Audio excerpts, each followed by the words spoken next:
CAL FIRE. Hi, for Adobe Canyon Road. One more time. Adobe Canyon. Wires are arcing. There is no active fire, and we're continuing 2 engines. So Adobe Canyon is no active fire, just power lines arcing? Yep. Okay. Well, hang on. All right. Alrighty. All right. And you'll let us know if anything changes? Yep. All right, thank you. Bye. Fire Medical Dispatch, Yvonne. All right, it's Santa Rosa. Transfer. I do not have a fire in my house, but there's a horrible chemical smell outside, and there is a smoky layer in the air, and so I think there's something going on around here somewhere. We did have a small fire by Olive Park. I'll do it. Would that be nearby me? We'll do an odor investigation. What's the smell? Chemical smell? Yeah, it smells like there's styrofoam burning. Okay. But it's not my house. I just thought I'd better give a heads up. All right. Well, we'll see if we can find out what it is. Thank you so much. All right. Bye-bye. Address of the emergency? Is it a fire? It sparks fire. People are running down the street. And what's on fire? A transformer blew, a PG&E transformer, and it lit up a whole window. Is there a house on fire? What's on fire? It looks like a house is on fire at the end. Okay, so you think there's a structure fire down at the end of the street? Yeah, and people are running down that way, so I don't know what happened. So are you sure there's a structure fire? Well, there's sparks, and it was a big PG&E pole, and everybody went running down to the end of the street. Okay, at the end of the street? Oh, yeah, there's a lot of people out. I don't know what they're doing out. They're crazy. All right, we're on our way. Thank you. Fire Medical Dispatch, Yvonne. Tell me exactly what happened. There's a fire outside our house. What kind of fire? And there's, it's really, I don't know. We're in a hill with a lot of trees, and it's getting close to our house. How close to your house? Trees. Okay. The trees are on fire. Okay. I need you to, is there a way for you to evacuate your house? Yes, we're actually, okay. Yes, we're leaving. Okay, getting closer to the house. How large is the fire? Can you tell me? No, I'm not sure. I just see it really big flames. I think the wire broke off with the wind. Okay. And yes, it's getting close to the house. So you careful, don't touch any wires. Get your family together. Don't contact it with any wires, okay? Yes. Get your family out of there. You have a car. You can drive away. Yeah. You live nearby here. And until your daughter called, were you aware the weather was changing? It was my sister. Your sister, I'm sorry. Were you aware anything was going on? There was nothing going on in Lakeport. The winds were absolutely still, and there was nothing going on. No evidence of any aberrant weather, any fronts coming in, anything like that. So when did you start to notice? When did you first occur something was going on? When I first found out about it was the following morning. And phone call or? I connected with my sister. She told me what had happened. I became aware of the fires, and started kind of doing reconnaissance on them. Because we had in Lakeport, if you look at a large map, we had basically fire on 3 sides of us. I was watching that one really closely. When you started to see, probably on TV, the devastation when they started showing these homes and complete dustification, evaporation of all the buildings, what were you thinking as a fireman? Well, I don't watch TV. Okay. I haven't watched TV in 25 years. So I get my information from the internet, and I have my sources that I go to. And the first thing that I noticed, I think, was the rapidity of the fire movement.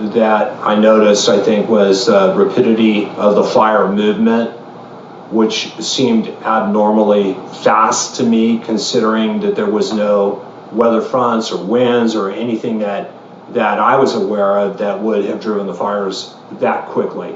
And also the number of fires was extremely alarming. Where did all these fires come from? Mm-hmm. How did they all start at once?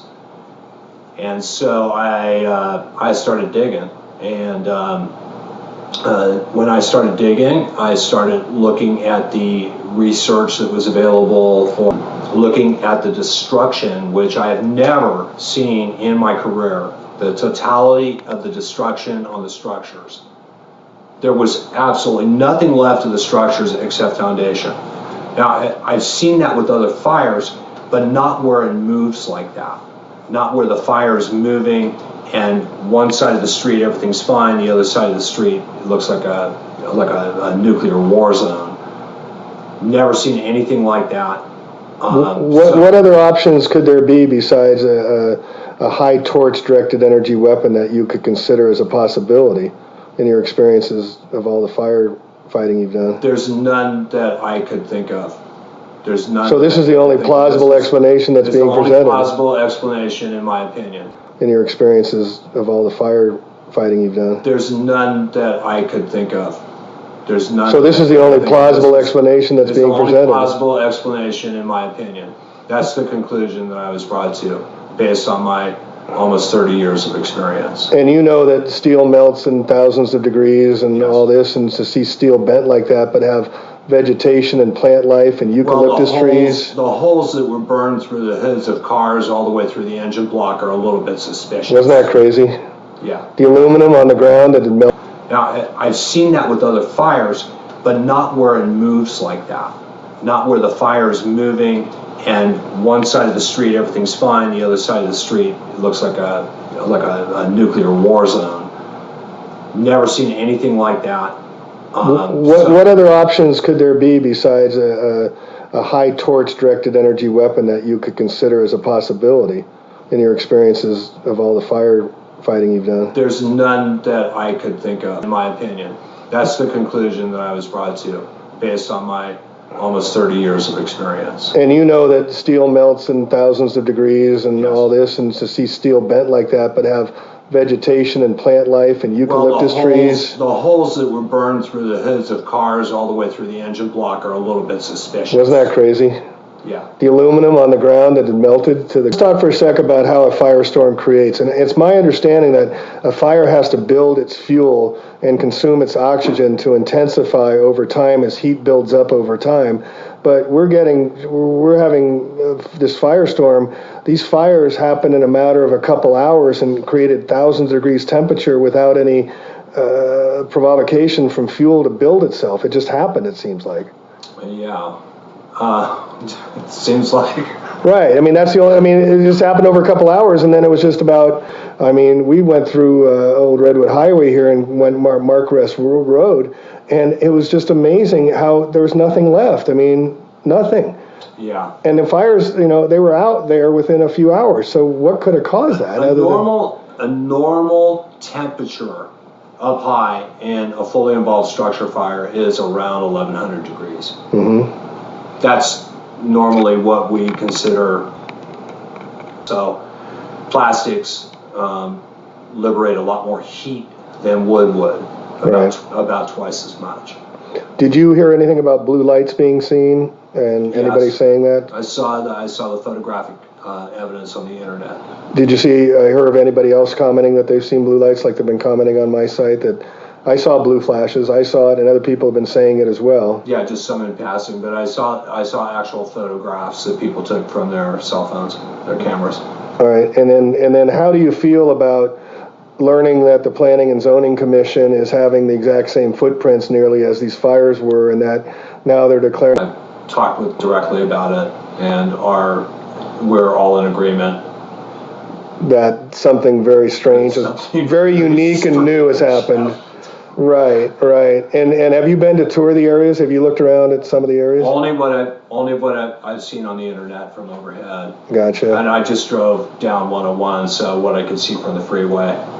So what do you just conjecture? What do you think these firemen who are looking at these fires they've never seen before and talking among themselves? How do you think are they talking about it? What do you think because they've never seen anything like it either, and listening to that Berkeley engine number 6 that came up and their whole journey through it, they were totally astounded where they couldn't even set up a base station to start fighting from because everything was on fire. We have 100,000 square foot Kmart. They were totally astounded where they couldn't even set up a base station to start fighting from because everything was on fire. We have 100,000 square foot Kmart completely torched by 3 a.m. in the morning where these fires leapt across 8 lanes of road and torched the Kmart on the other side of the road. What kind of fire does that?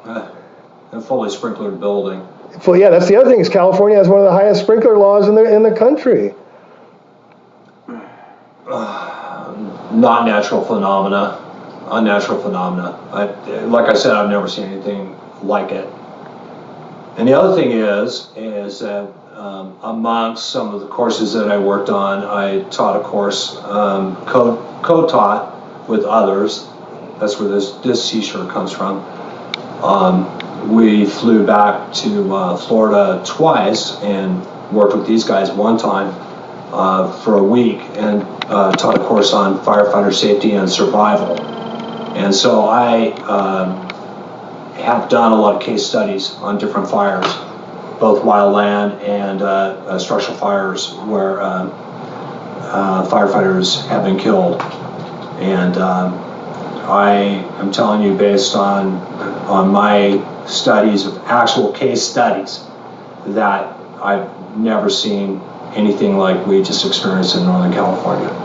So who would be responsible in the greatest fire in California history to make a determination of what went down now for the officials? Since we have no official story 3.5 almost weeks out, who should be making that call and letting everybody know what they believe happened? Well, I think that ultimately depends on how they bump it around within the government organizations and who they put in charge of the lead on it. And do you have any? I mean, they won't come out and say directed energy weapons. They can't. Not likely. And so they're having tornado fire. I've heard bandied about Diablo winds, which I've lived in Northern California all my life. I never heard that term before until they just started throwing it out there. PG&E poles. Serial arsonist. Serial arsonist. Yeah, they have somebody was saying there's some jeans on fire on a road with matches in it. Things like that. But it's amazing that we're not even having the greatest fire in history, even a scenario being brought to the front about how this possibly could have happened.